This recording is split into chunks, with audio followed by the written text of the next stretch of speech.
Hello, Sagittarius, Sun, Moon, Rising, and Venus Signs. Kamusta kayo? Sana po ay nasa mabuti kayong kalagayan. Welcome back po sa Star Tarot. Kung bago kayo dito, welcome din kayo. Thank you sa inyong support. I truly appreciate it. God bless you all. Nalaglag na Sagittarius. O na mensahe ninyo is chance. Allow the sea to wash its chest of wonders. Assure you never know what the tide may bring in. Ayan. So, Sagittarius, there could be a chance that will be given to you sa ngayon, no?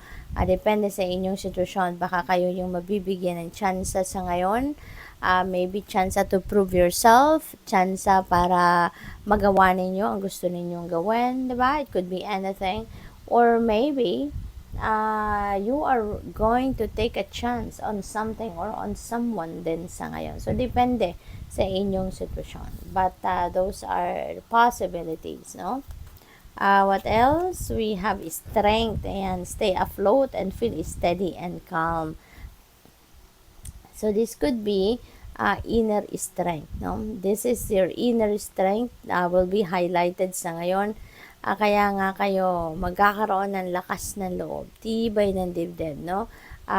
Kailangan ninyo yan dito, no? When you take a chance on something, parang you are coming out of your comfort zone.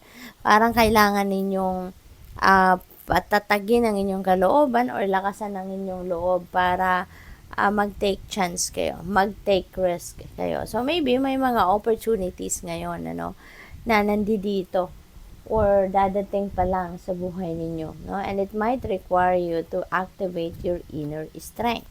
So, what else? We have journey. Half the treasure is the journey on the path to finding it. Maaaring may travel, no? Baka physical travel ito, Sagittarius, no? Na ganap sa buhay ninyo. What else? We have rescue. Help others in need or ask for assistance when you need it. Ayan. So, it's either or. Diba? It's either kayo yung nangangailangan ng tulong ng iba or kayo yung tutulong, no, sa iba. So, depende sa inyong sitwasyon. Baka merong hihingi ng tulong sa inyo. Maybe you're going to rescue someone dito in whatever needs they have. Or baka kayo yung hihingi ng assistance ng iba or kayo yung hihingi ng tulong ng iba rito sa kung ano man ang inyong sitwasyon. So, tignan natin kung ano pa ang ganap. We have justice. Yan. You are getting the whatever you deserve. No? You're getting what you deserve sa ngayon. Justice will be served sa inyo sa ngayon. There will be balance. There will be equality. There will be fairness dito, no? Maaari din na kayo yung magdedesisyon, no? Yun ang pick up ko rito. Others of you will be making a decision and you are going to make sure, no, na neutral lang kayo, wala kayong papanigan, no, sa sitwasyon na iyan. So, what else? We have relaxation. Ayan. So, kailangan ninyo na mag-relax. Kailangan ninyo na maging at peace kayo, no?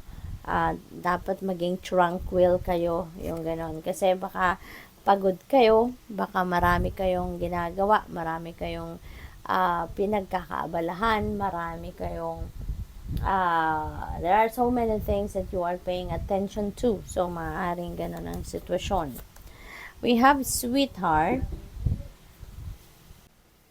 For some of you rito, Sagittarius, siguro kung nasa isang kayo relationship, love and romantic relationship, maaring ang iba sa inyo is having a baby. Baka na-receive na ninyo ngayon na resulta ng ultrasound. Maaring ganun kasi, ayan, parang yung ultrasound din results. So, maybe you are conceiving or baka yung person ninyo or baka eto na, alam nyo na, no, na meron kayong baby on the way. So, maaaring ganun ang ganap dyan. We have promise. Ayan, so, there could be, there could be an assurance, no? Siguro, para sa iba sa inyo, maaaring, ito, related pa rin ito sa relationship. No, maaaring merong assurance ang person ninyo, no, about his or her feelings towards you, maaaring ganon, or sa relationship ninyo, na mas paiigtingin pa ninyong pagmamahalan, pagsusuportahan, yung ganon, ano. There could be proposal, then meron din ako napipick up dito na proposal for marriage, maaaring may ganong sitwasyon. Live and learn. Ayan. So, ang iba siguro sa inyo rito, nag-aaral, no? Continuing to study. Maaaring nagre-research. Maaaring nag-aaral sa school talaga. Maaaring ang iba sa inyo nag-online course. Yung ganon, no? Nagtatrabaho and at the same time nag-aaral. So, meron din ako napipick up na ganyan. Possible din, ang iba sa inyo dito is going to attend training, no, workshops, development workshops, no, yung mga ganon, or seminars, convention, mga ganon, no, maaring meron kayong puputahang ganon.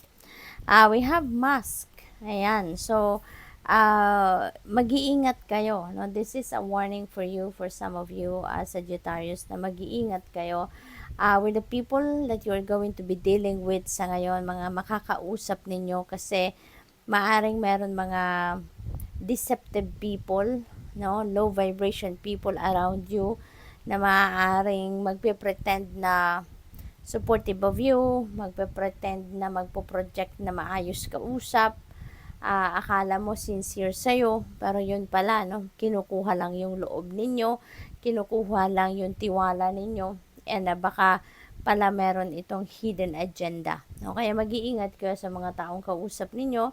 Huwag muna kayong magtitiwala 100%.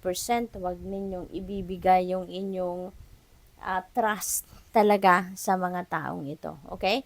So, maging maingat, maging mapagmatsyag, use your intuition lagi para magabayan kayo nito, no? Kung if there is something off key with the person that you are dealing with, no, lagi at lagi kayong makakaramdam ng kakaiba sa katawan ninyo, sa isip ninyo, no, meron kayong uneasiness na mararamdaman. Kaya lagi kayong makikinig sa signal ng iyong intuition. So, good luck. Thank you for watching. Love and light. Namaste.